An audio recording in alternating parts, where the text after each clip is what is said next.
ఇక్కడ చూడండి, calculate integral 0 to 1 dx by 1 plus x by Wedel's rule and compute error.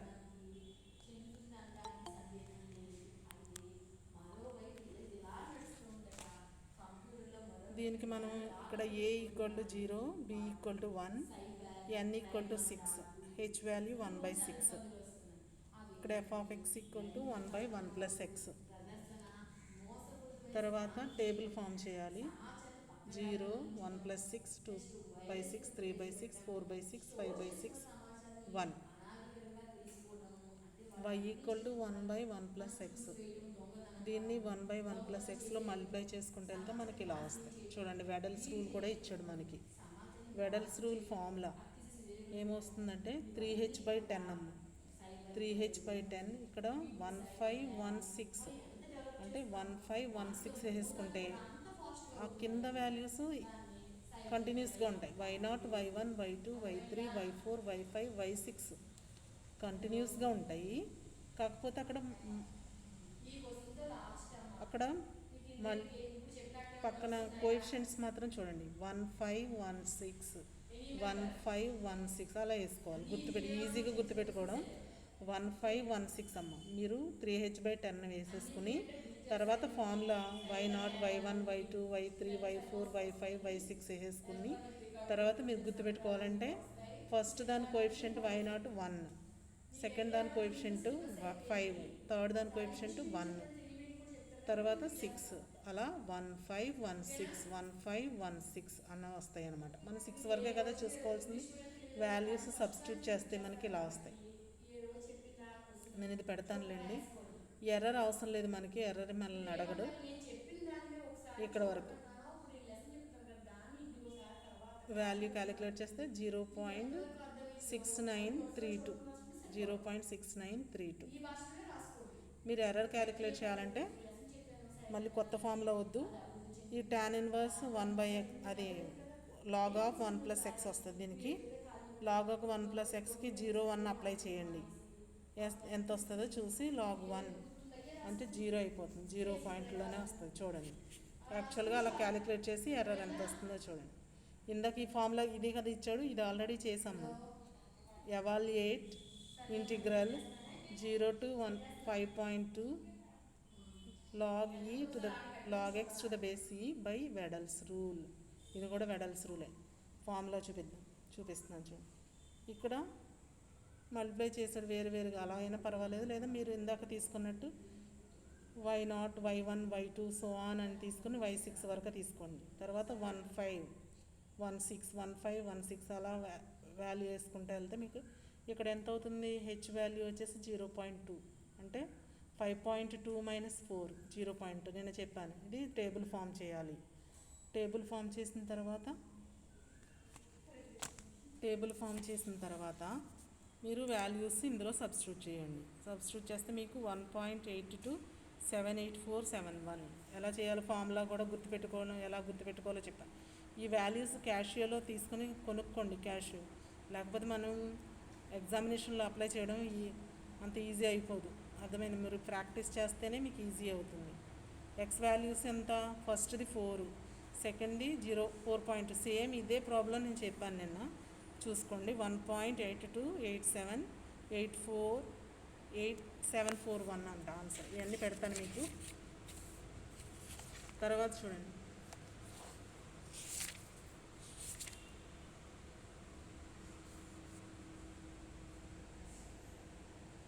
ఇది problem కూడా important. ఇందాక ఇదే కదా ఇచ్చాడు.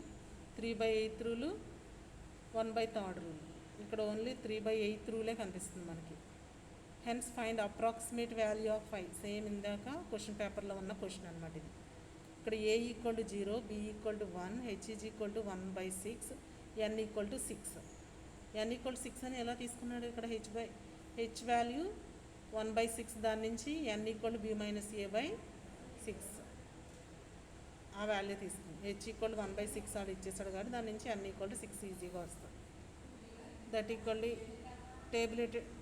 హారిజంటల్ టేబుల్ ముందర ఫామ్ చేయాలి. ఎక్స్ వాల్యూస్ ఇలా హార్జెంటల్ టేబుల్ ఏం మెన్షన్ చేయాలంటే మీరు క్యాలిక్యులేషన్స్ పక్కన నోట్ చేసుకుని ఆ టేబుల్లో వేసినా సరిపోద్ది. క్యాలిక్యులేషన్ పక్కన చూపించాలి ఎలా వచ్చింది వాల్యూ జీరో. ఈ జీరో వాల్యూని 1/1+xలో సబ్స్టిట్యూట్ చేస్తే ఎంత అవుతుంది? 1 అవుతుంది. నెక్స్ట్ 1/6 1/6ని 1/1+x² సబ్స్టిట్యూట్ చేస్తే పక్కన చూపించాలి. f(1), f(0), f(1) అలా వాల్యూస్ పక్కన చూపించాలి. చూపించిన తర్వాత టేబుల్లో ఫామ్ చేయాలి. మీరు ఎలా చేశారో తెలియాలి కదా. పక్కన దాంట్లో క్యాలిక్యులేటర్లో చేసేస్తానంటే కుదరదు. ఇక్కడ పక్కన చూపించాలి. 3/8 రూల్. 3/8 రూల్ ఏంటి మనకి? ఫస్ట్ వాల్యూ 3h/8 మనకి 3/8 అనగానే 3/8 into H y0 plus first value plus last value, first value plus last value plus 2 into multiple of 3 plus 3 into remaining values అని తీసుకోవాలి. అలా తీసుకుంటే మీకు ఈజీగా ఏ వాల్యూ ఎక్కడి వరకు తీసుకోవాలో తెలుస్తుంది. First value plus last value అంటే y6 ప్లస్ 2 ఇంటూ y6 వెళ్ళిపోయింది. అసలు యాక్చువల్గా మల్టిపుల్ ఆఫ్ 3 అంటే ఏమేమి ఉంటాయి? 3, 6 ఉంటాయి. ఇక్కడ 6 ఎండ్ కాబట్టి మనకు ఒకే ఒక వాల్యూ వస్తుంది, అది y3. అందుకే లాస్ట్లో 2y3 వేసాడు. ప్లస్ 3 ఇంటూ రిమైనింగ్ వాల్యూస్ ఏముంటాయి? y6, y3 వెళ్ళిపోయింది, y0 లేదు, y1, y2, y4, y5 వరకు ఈ వాల్యూస్ అన్ని పైన క్యాలిక్యులేట్ చేసాం. ఇలా వాల్యూ 0.7854 వచ్చింది దీని వాల్యూ. నెక్స్ట్ ఇంకొక ప్రాబ్లం చూడండి. 0 to 6 ఇచ్చాడు. dx/1+x by using Simpson's 1/3 rule, Simpson's 3/8 rule, compare with exact value. దీన్ని కంపేర్ చేయమంటున్నారు, ఎగ్జాక్ట్ వాల్యూతో కంపేర్ చేయమంటున్నారు. అప్పుడు మనం a ఈక్వల్ ఎంత? 0, b equal to 6. Next H value ఏమవుతుంది అంటే ఇక్కడ n వాల్యూ ఇవ్వలేదు కాబట్టి ఇక్కడ మనం తీసుకుంటున్నాం n వాల్యూ. ఎలా? 0 to 6 ఇంటూ 6 పార్ట్స్ కింద తీసుకుంటే మనకి n ఈక్వల్ టు 6. మనం యాక్చువల్గా తీసుకోవాల్సింది 1/3 మల్టిపుల్ ఆఫ్ 2 తీసుకుంటాం, 3/8 మల్టిపుల్ ఆఫ్ 3 తీసుకుంటాం. అంటే 2, 4, 6 వస్తుంది అక్కడ.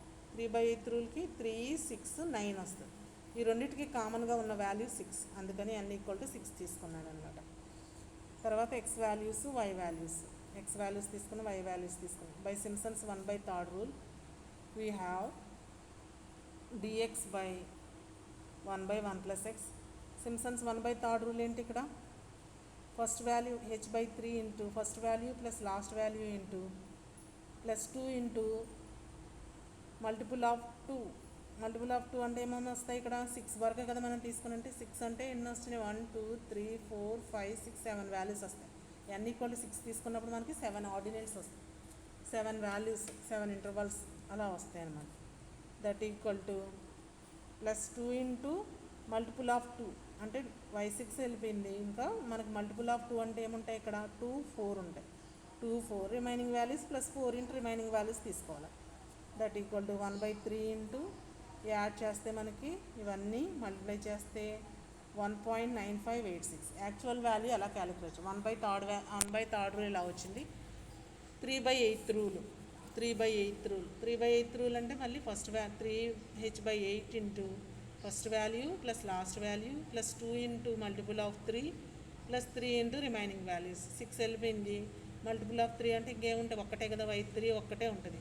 ప్లస్ 3 ఇంటూ రిమైనింగ్ వాల్యూస్ అంటే 3 లేదు, 0 లేదు, 6 లేదు. ఇంకా రిమైనింగ్ వాల్యూస్ అన్నీ ఇక్కడ ఉంటాయి. y1, y2, y4, y5 అన్ని వాల్యూస్ ఉంటాయి. ఈ వాల్యూస్ అన్ని సబ్స్టిట్యూట్ చేస్తే మనకి 1.9659. ఇందాకటి వాల్యూ ఎంత వచ్చింది? 1.9586 వచ్చింది. ఇక్కడ వాల్యూ 1. కొంచెం ఎర్రర్ వస్తుంది అంతే.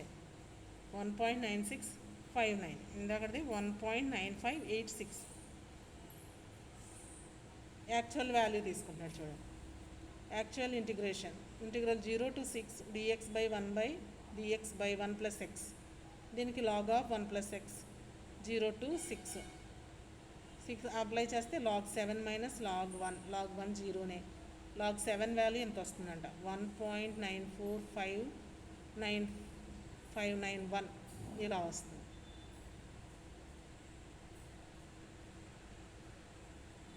చూడండి యాక్చువల్ వాల్యూ కూడా కొంచెం ఎర్రర్ వస్తుంది అంతే.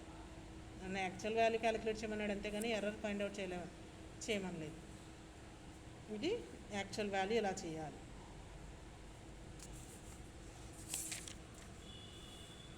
నెక్స్ట్ ఇక్కడ చూడండి 0 to 5.2 log x ఇవి చేస్తాం ఆల్రెడీ. ఇది కూడా చేసాం. ఇక్కడ చూడండి 1/1 plus x square by using Simpson's 3/8 rule and find the approximate value of pi. ఇక్కడ మీరు ఫ్రాక్షన్స్ ఉంచేసుకుంటారంటే ఉంచేసుకోవచ్చు, పాయింట్స్ తీసుకుంటారంటే పాయింట్స్ తీసుకోవచ్చు, మీ ఇష్టం. ఇక్కడ హెచ్ వాల్యూ 1/6 అంటే n = 6 తీసుకున్నాడు, దాన్నింటి హెచ్ = 1/6. అక్కడ ఏమి ఇవ్వకపోతే 3/8 రూల్ అన్నాడు కాబట్టి మనం తీసుకోవాల్సింది n = 6 అని తీసుకుంటాం. డివైడెడ్ ఇంటూ 0, 1 ఇంటూ 6 ఈక్వల్ 6 అంటే మనకి 7 వస్తాయి. హెచ్ = 1/6 అంటే b-a/n కదా, b అంటే 1 -0 n అంటే 6 1/6. ఫార్ములా ఇందులో x వాల్యూస్ y వాల్యూస్ ఇలా సబ్స్టిట్యూట్ చేసి ఈ వాల్యూస్ అన్నీ పక్కన చేసినట్టు చూపించాను. సింప్సన్స్ 3/8 రూల్ ఫార్ములా ఏంటి? 3h/8 first value plus last value plus 2 into multiple of 3 plus 3 into remaining values. ఈ వాల్యూస్ అన్నీ ఇక్కడ ఫ్రాక్షన్లోనే చూపించాడు, పాయింట్స్లో కూడా చూపించుకోవచ్చు. చేస్తే మనకి 0.785395 అలా వచ్చింది. దీన్ని యాక్చువల్ వాల్యూతో కంపేర్ చేయమన్నాడు. యాక్చువల్ వాల్యూ అంతా find the pi value compare చేయమనలేదు. అప్రాక్సిమేట్ వాల్యూ ఆఫ్ పై ఎంత, పై వాల్యూ ఎంత అలా అడుగుతున్నాడు కదా, దాన్ని ఎలా చేయాలో చూద్దాం. Integral 0 to 1 dx/1 plus x square equal to tan inverse x. tan inverse x అంటే 1/1 plus x squareకి ఇంటిగ్రేషన్ ఏంటి? tan inverse x 0 to 1. tan inverse 1 అంటే tan pi/4 that equal to tan inverse 0 అంటే 0. ఇక్కడ pi/4 minus 0 equal to pi/4. pi/4 అంటే already మనకు వచ్చిన answer ఎంత, numerical value ఎంత అది వేసుకోవాలి. 0.78395 వచ్చింది. That equal pi equal to 4 into 4 అదే కదా యాక్చువల్ వాల్యూ 3.14158 పై వాల్యూ ఇలా క్యాలిక్యులేట్ చేయాలి. pi/4 ఈక్వల్ టు మనకి ఆల్రెడీ క్యాలిక్యులేట్ చేసిన సింప్సన్స్ రూల్ ఎంత వచ్చిందో అంత తీసుకుని ఈ విధంగా క్యాలిక్యులేట్ చేయాలి. ఇది పై వాల్యూ మనం క్యాలిక్యులేట్ చేయమన్న పై వాల్యూ ఇది అన్నమాట. అర్థమైంది కదా. ఏమన్నాడు problem? Evaluate integral 0 to 1 dx/1 plus x square by using Simpson's 3/8 rule and hence find the approximate value of pi. ఇక్కడ చూడండి ఏమి ఇవ్వలేదు మనకి, n = ఇవ్వలేదు కాబట్టి మనం n = 6 తీసుకున్నాం. ఎందుకంటే 3/8 రూల్లో మల్టిపుల్ ఆఫ్ 3 కాబట్టి 6 తీసుకున్నాం. h = 1/6 అవుతుంది. x వాల్యూస్ తీసుకున్నాం, y వాల్యూస్ తీసుకున్నాం. x వాల్యూస్ మనం 0 ఆల్రెడీ మనకు ఒకటే తెలుసు 0, దానికి 1/6 యాడ్ చేసుకుంటూ వెళ్ళాలి. 1/6 2/6 3/6 అలా యాడ్ చేసుకుని ఎక్కడ వరకు 1 వచ్చే వరకు చేయాలి, అంటే అప్పర్ లిమిట్ వచ్చే వరకు చేసుకోవాలి. దట్ ఈక్వల్ టు ఫంక్షన్ ఏమి ఇచ్చాడు? 1/1 plus x square. First value 1 ఇచ్చాడు మనకి, ఆ 1 తీసుకున్నాం. దాని నుంచి తర్వాత వాల్యూ 36/37 అలా వచ్చింది. వాల్యూస్ అన్నీ ఇక్కడ నోట్ చేసాం. ఫార్ములా వేసాం. ఫార్ములా గుర్తుపెట్టుకోవాల్సింది 3h/18 first value plus last value plus 2 into multiple of 3 plus 3 into remaining values వేసి ఇది ఆన్సర్ వచ్చింది మనకి. తర్వాత పై వాల్యూ క్యాలిక్యులేట్ చేయమన్నాడు. Integral 0 to 1 dx/1 plus x square tan inverse x 0 to 1 tan inverse 1 minus tan inverse 0 apply చేసాం. Upper limit lower limit apply చేసాం. That equal to pi/4 minus 0 equal to pi/4 వచ్చింది. That equal to pi/4 value numerical value ఎంత వచ్చిందో చూసాం. Numerical value ఎంత వచ్చింది? 0.785395. Pi value 0.785395 into 4 value ఇలా actual value calculate చేయాలి. సింప్సన్స్ 3/8 ఇక్కడ చూడండి 1/3 రూల్. ఇదే ఫార్ములాలో 3/8 రూల్ దేనికి? Integral 0 to 1 dx/1 plus x 1/3 rule calculate చేయమన్నాడు, 3/8 రూల్ క్యాలిక్యులేట్ చేయమన్నాడు. ఇక్కడ కూడా ఏమి ఇవ్వలేదు, n ఈక్వల్ టు ఇవ్వలేదు. కాబట్టి రెండిట్లకి కామన్గా ఉండడానికి n ఈక్వల్ టు 6 తీసుకోవాలి. n ఈక్వల్ టు 6 తీసుకున్నాడు చూడండి. h ఈక్వల్ టు 1/6 అవుతుంది. ఈ వాల్యూస్ ఇక్కడ ఫ్రాక్షన్స్ తీసుకోలేదు, పాయింట్స్ అదే చెప్పాను, పాయింట్స్ అన్న తీసుకోవచ్చు, ఫ్రాక్షన్స్ అన్న మీ ఇష్టం ఎలా అయినా తీసుకోవచ్చు. సింప్సన్స్ 1/3 రూల్ ఫార్ములా ఏంటి? h/3 into first value plus last value plus 2 into multiple of 2 plus 4 into remaining values. ఒకసారి వచ్చిన వాల్యూ అక్కడ కనిపించకూడదు, ఇంకా మీకు అదే గుర్తు, ఫార్ములా కరెక్ట్గా ఇస్తారో లేదా. తర్వాత హెచ్ వాల్యూ ఎంత మనకి? 1/6. 1/6 యాడ్ చేసుకుంటా మనకి అప్పర్ లిమిట్ ఎంత ఉంది? 1 వచ్చే వరకు చేయాలి. తర్వాత 1/1 plus X, first 0 value X ప్లేస్లో 0 తీసుకోవాలి. తర్వాత ఎక్స్ ప్లేస్లో 1/6 తీసుకోవాలి. తర్వాత 2/6. ఈ వాల్యూస్ అన్నీ తీసుకుంటే మనకి ఫార్ములాలో సబ్స్టిట్యూట్ చేస్తే 0.6931 వచ్చింది. అదే 3/8 రూల్ ఏంటి మనకి? 3h/8 into first value plus last value plus 2 into multiple of 3 plus 3 into remaining values.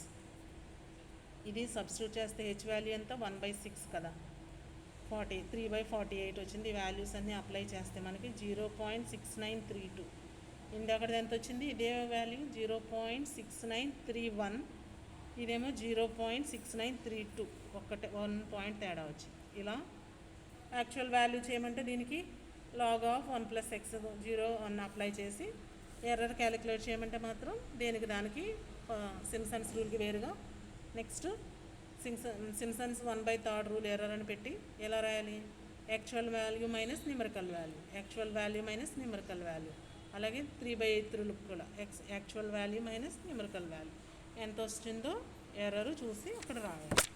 ఇది 3/8 రూలు, 1/3 రూలు.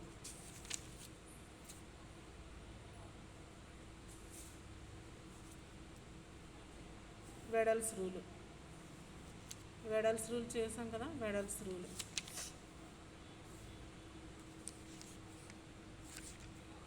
దీనికి కూడా యాక్చువల్ వాల్యూ అడిగాడు. 1/1 plus x² tan inverse x అని మనకు తెలుసు, దాన్ని కూడా అలా చేయాలి. ఇక్కడ చూడండి, ఒక ప్రాబ్లం, లాస్ట్ ప్రాబ్లం చూద్దాం. Find the value of integral 1 to 7 x² log x dx.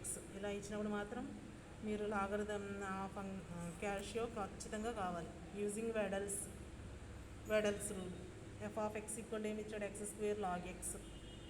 a equal to 1, b equal to 7, n equal to 6. మనం ఇక్కడ 6 తీసుకున్నాం అంతే, వెడల్స్ రూల్ కాబట్టి n ఈక్వల్ టు 6 మనం తీసుకున్నాం. h వాల్యూ 1 అవుతుంది. x వాల్యూస్ తీసుకున్నాం చూడండి, x వాల్యూ 1, అది h ఈక్వల్ చేసుకుంటే వెళ్తే మనకు వచ్చేస్తుంది. h 1 వాల్యూ కదా, ఫస్ట్ వాల్యూ 1, దాని సెకండ్ దానికి 1 యాడ్ చేస్తే 2, యాడ్ చేస్తే 3, 1 యాడ్ చేస్తే 4, 1 యాడ్ చేస్తే 5, 6, 7 అలా వచ్చేసింది. ఇక్కడ x² log x, x value ఎంత తీసుకోవాలి? ఫస్ట్ 1 తీసుకోవాలి. log 1 అంటే 0 అవుతుంది. మళ్ళీ x² అంటే 4 log 2 వస్తుంది. 4 log 2 అంటే 4 ఇంటూ log 2 వాల్యూ ఎంతో మల్టిప్లై చేసి అక్కడ వేయాలి. నెక్స్ట్ 3 అంటే 9 ఇంటూ log 3 అవుతుంది. log 3 వాల్యూ 9తో మల్టిప్లై చేయాలి. నెక్స్ట్ 4 ఉంది, 4 అంటే 16 ఇంటూ log 4 వాల్యూ ఎంతో మల్టిప్లై చేసి అక్కడ వేయాలి. ఇలా వాల్యూస్ మల్టిప్లై చేసి లాగ్ వాల్యూస్ తీసుకొని వేయాలి. వెడల్స్ రూల్ ఇక్కడ వచ్చింది చూడండి. x² log x dx equal to 3h/10. First చూడండి, ఇక్కడ మీకు ఈజీ గుర్తుండాలి. 3h/8, y0, y1, y2, y3, y4, y5, y6 values వేసేసుకోవాలి. నెక్స్ట్ కోడ్ ఏంటి? 1516 6 వరకే కదా మనకి, 6 వరకే కాబట్టి 151 అని. దాని కోఎఫిషియెంట్స్ వచ్చేసి 1516, 151 అలా కోడ్ గుర్తుపెట్టుకోండి. దీన్ని మల్టిప్లై చేస్తే మనకు ఆన్సర్ ఎంత వచ్చిందంటే 80.12292 ఇలా. ఇందులో డిఫరెన్షియేషన్ న్యూమరికల్ ఇంటిగ్రేషన్లో మనం ఏమేమి చూసామంటే, ఫస్ట్ నుంచి న్యూమరికల్ ఇంటిగ్రేషన్లో మనం ఏం చూసాం? ఫస్ట్ ట్రెపిజాయిడల్ రూలు డెరివేషన్ చూసాము, సింప్సన్స్ 1/3 రూల్ డెరివేషన్ చూసాము, సింప్సన్స్ 3/8 డెరివేషన్ చూసాం. వెడల్స్ రూల్ చెప్పలేదు, నేను ఇంకా చెప్తాను. వెడల్స్ రూల్ చూడలేదు. ఈ ఫార్ములాస్ మీద ఖచ్చితంగా చూడండి, క్వశ్చన్ పేపర్లో మార్నింగ్ చూసాం. ఒకటి ట్రెపిజాయిడల్ రూల్ అన్నాడు, ట్రెపిజాయిడల్ రూల్ని డిరైవ్ చేయమన్నాడు. నేను ఆల్రెడీ సెండ్ చేశాను, అవి చూసుకోండి. అది ట్రెపిజాయిడల్ రూల్ ఒకటి చేయాలి. ఇది లేకపోతే దాని కింద ప్రాబ్లం ఏమి ఇచ్చాడు, సింప్సన్స్ 1/3 రూల్ 3/8 రూల్. అక్కడ ఎన్ ఇవ్వలేదు ఆ ప్రాబ్లంకి. కాబట్టి n ఈక్వల్ టు రెండింటికి కామన్గా ఉండేది n ఈక్వల్ టు 6 తీసుకోవాలి. సిక్స్ తీసుకుని వాల్యూ చేయాలి. n ఈక్వల్ టు 6 తీసుకుని చేయాలి. చూడండి, ఫస్ట్ ట్రెపిజాయిడల్ రూలు n ఇవ్వకపోతే హెచ్ ఇచ్చేసాడు అనుకోండి, మీకు ఈజీగా n ఈక్వల్ టు అక్కడ కామన్గా లేకపోయినా ఆ వాల్యూ తీసుకుని చేయాలి. హెచ్ ఇచ్చేస్తే n ఇప్పుడు n ఈక్వల్ టు ట్రెపిజాయిడల్ రూల్లో n ఈక్వల్ టు అని ఇవ్వకుండా ఫస్ట్ హెచ్ ఈక్వల్ టు ఎంతో ఇచ్చాడు. అది n ఎంత వస్తే మీరు అంత తీసుకోవాల్సిందే. అక్కడ హెచ్ ఎన్ ఇవ్వకపోతే ఎన్ వాల్యూ మీరు తీసుకుంటాడు. హెచ్ వాల్యూ అక్కడ ఇచ్చినప్పుడు ఎన్ వాల్యూ మీకు ఎంత వస్తే అన్ని వాల్యూస్ తీసుకోవాల్సిందే. అర్థమైందా? Next Simpson's 1/3 rule. Simpson's third rule మనకి అక్కడ ఎన్ ఇవ్వకపోతే ఎన్ ఈజ్ ద 4, 2, 4, 6 అని మనం మల్టిపుల్ ఆఫ్ 3 అని మనం తీసుకుంటున్నాం.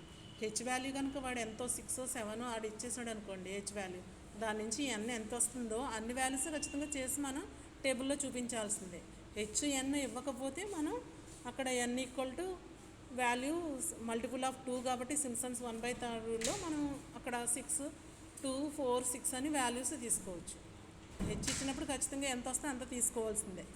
నెక్స్ట్ సింప్సన్స్ 1/3 రూల్ అలా తీసుకుందాం. సింప్సన్స్ 3/8 రూల్లో, 8th రూల్లో ఎలా తీసుకోవాలి, ఎన్ని మల్టిపుల్ ఆఫ్ 3 తీసుకుందాం. మల్టిపుల్ ఆఫ్ 3 అంటే అక్కడ హెచ్ వాల్యూ అక్కడ ఇచ్చేస్తే ఎంత వస్తుందో 6, 7 వచ్చేస్తుందంటే మనం 7 తీసుకోవాల్సిందే. అర్థమైందా?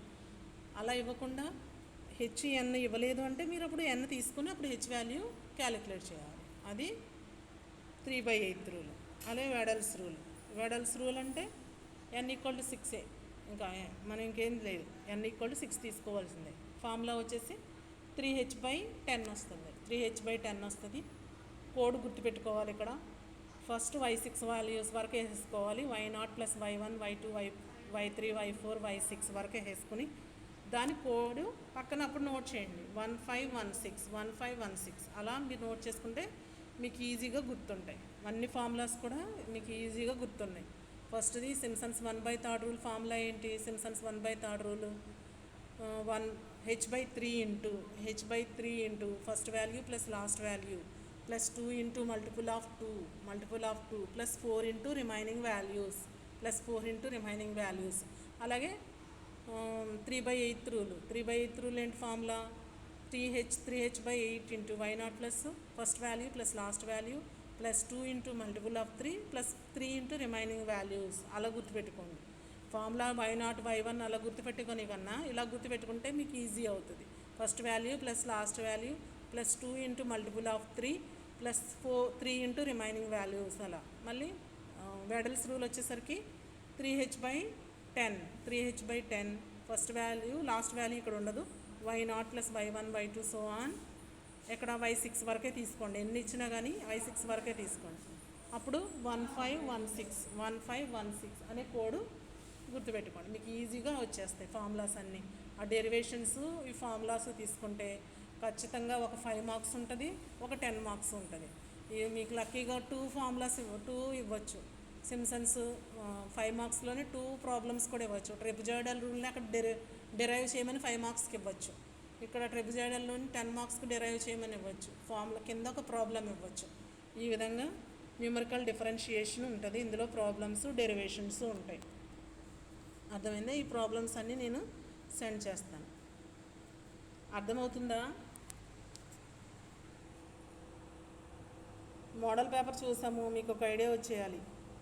మోడల్ పేపర్ ఎలా ఇచ్చాడు ఏంటి, దాంట్లో క్వశ్చన్స్ ఎలా చదవాలి ఏంటి అనేది వచ్చేసింది ఒక ఐడియా. మొత్తం పేపర్ అంతా అయిపోయింది. మోడల్ పేపర్ కూడా చెప్పేశాను. దాన్ని మీకు ప్రీవియస్ పేపర్స్ ఏమైనా ఉంటే పెడతాను. దాన్ని కూడా సాల్వ్ చేయండి. మీరు సాల్వ్ చేసుకుంటే నెంబర్ ఆఫ్ ప్రాబ్లమ్స్ మీకు ఈజీగా గుర్తుంటుంది. క్యాషియో కూడా కొనుక్కుంటే LN values, log values, exponential values ఇవన్నీ తెలియాలంటే ఒక ప్రాబ్లం పోవద్దు. మరి ఇప్పుడు అది కరో ఫిట్టింగ్లో సెకండ్ డిగ్రీ ఈక్వేషన్ కాకుండా SA question exponential power function ఇచ్చాడు అనుకోండి, మీరు ఖచ్చితంగా వాల్యూస్ చేయాలి కదా. అక్కడ క్యాషియోలోనే చేయాలి. ఇప్పుడు న్యూమరికల్ ఇంటిగ్రేషన్లో ఇప్పుడు లాగ్ ఎక్స్ వాల్యూ ఇప్పుడే ప్రాబ్లం చూసాం. లాగ్ ఎక్స్ అలా ఇచ్చినప్పుడు log 1 4 into log 9 into log 3 16 into log 4 అలా వచ్చింది. అంటే లాగ్ 4 వాల్యూ కావాలి కదా. 4 కావాలంటే లాగ్ క్యాషియో కావాలి. క్యాషియో వాల్యూ తీసుకుంటేనే మీకు ఆన్సర్ కరెక్ట్గా వస్తుంది. మీకు బుక్స్ ఏం ప్రొవైడ్ చేయరు, లాగ్ బుక్స్ ఇవన్నీ ఏం ప్రొవైడ్ చేయరు. మీరు క్యాషియో తెచ్చుకోవాలి. మామూలుగా చిన్న క్యాలిక్యులేటర్ కూడా తెచ్చుకోవాలి. క్యాలిక్యులేటర్లో మామూలుగా చేసుకోండి. ఆ వాల్యూస్ వచ్చినప్పుడు అలా తీసుకుంటే మీకు ఎక్కడన్నా మోడ్ మారిపోయినా కానీ వాల్యూస్ కరెక్ట్గా రావాలి అంటే మీరు ముందర చిన్న క్యాలిక్యులేటర్లో చేసుకోవాలి. వాల్యూస్ సైంటిఫిక్ వాల్యూస్ ఇచ్చినప్పుడు మాత్రమే ఆ క్యాషియో యూజ్ చేయాలి. అలా ఇచ్చినప్పుడు మీకు ఈజీ అవుతుంది. ఏమైనా డౌట్స్ ఉన్నాయా ఇందులో?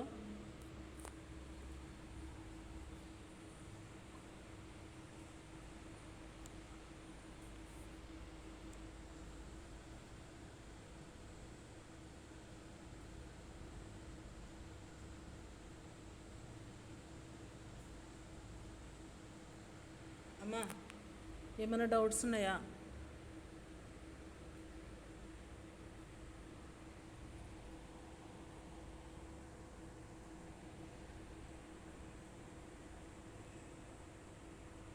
ప్రాబ్లమ్స్ పెట్టినా ఇవి? Yes madam. ఏమైనా డౌట్స్ ఉన్నాయా ఇందులో న్యూమరికల్ ఇంటిగ్రేషన్లో? లేవు మ్యామ్, క్లారిటీగా లేవు మ్యామ్. ఫార్ములాస్ అన్నీ ఎలా చేయాలి, ఎలా ప్రాబ్లం ఎలా ఇస్తే ఎలా చేయాలన్నీ తెలిసింది కదా. Yes ma'am. Okay, model paper send చేశానమ్మా మీకు. చేయలేదనుకుంటా. చేస్తాను, మోడల్ పేపర్ కూడా సెండ్ చేస్తాను. ఓకేనమ్మా, క్లాస్ ఎండ్ చేస్తున్నాను.